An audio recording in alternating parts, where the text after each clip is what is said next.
Joining me now is Democratic Senator from Maryland, Benjamin Cardin. And Senator Cardin, good morning to you, sir. Thanks for joining us. It's my pleasure. It's good to be with you. I know that you are a co-sponsor of this legislation, and we all were watching this week when the executives of the big five oil companies testified. During that time, sir, did they say anything to have you change or rethink your position? Not at all. In fact, it was clear when you do the math that the subsidies that the taxpayers are giving the big oil companies are not needed. It just pads their profits. They use it to give bigger dividends and buy back stock. They don't use it to explore for more energy. It's clear also that these tax provisions were really never intended for the oil industry. It was started with trying to help export activity and manufacturing activity in the United States, which the oil companies don't do. So these are really unnecessary subsidies. We got to make tough decisions, and when we're trying to do what we can to help our students or to soften the cuts to our seniors, the easiest place for us to start were with these unwarranted tax subsidies. Let's get rid of them. Okay. Senator, one objection being raised by the execs was being singled out. Here's Rex Tillerman here.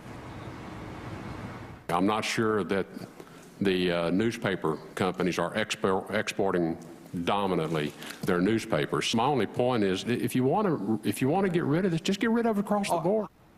Does he have a point, Senator? Why should they be singled out because they're so profitable?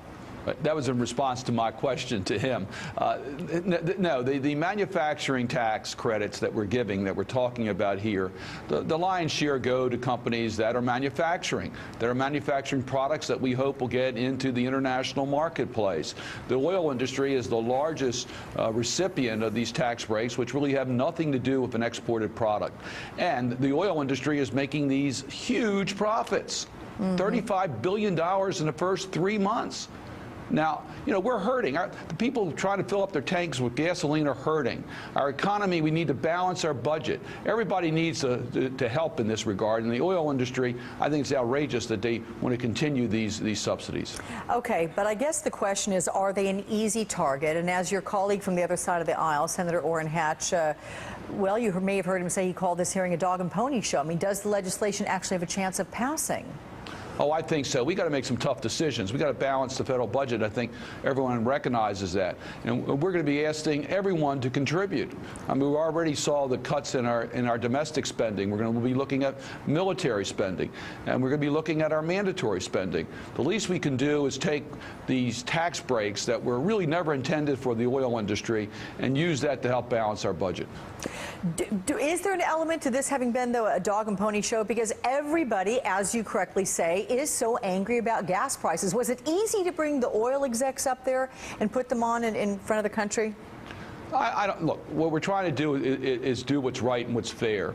And I don't think the oil industry had a defense to the fact that they shouldn't be getting these tax breaks. So sure, they tried to say this is a dog and pony show or that we're picking on them. They're trying to really divert attention. But we didn't hear one explanation as to why these tax breaks should be continued. There wasn't one policy reason why they should be continuing these tax breaks that were, at least the Section 199 provisions, were put in to help export activity. Now, the oil industry is importing their product. They're not exporting it. They were trying to just distract us from the lack of any merits for these tax breaks. Senator Cardin, any concern that if this legislation passes, if they're able to put these tax breaks at an end here, that these companies could go belly up? They made $35 billion, $35 billion, the top 5 oil companies in the first 3 months.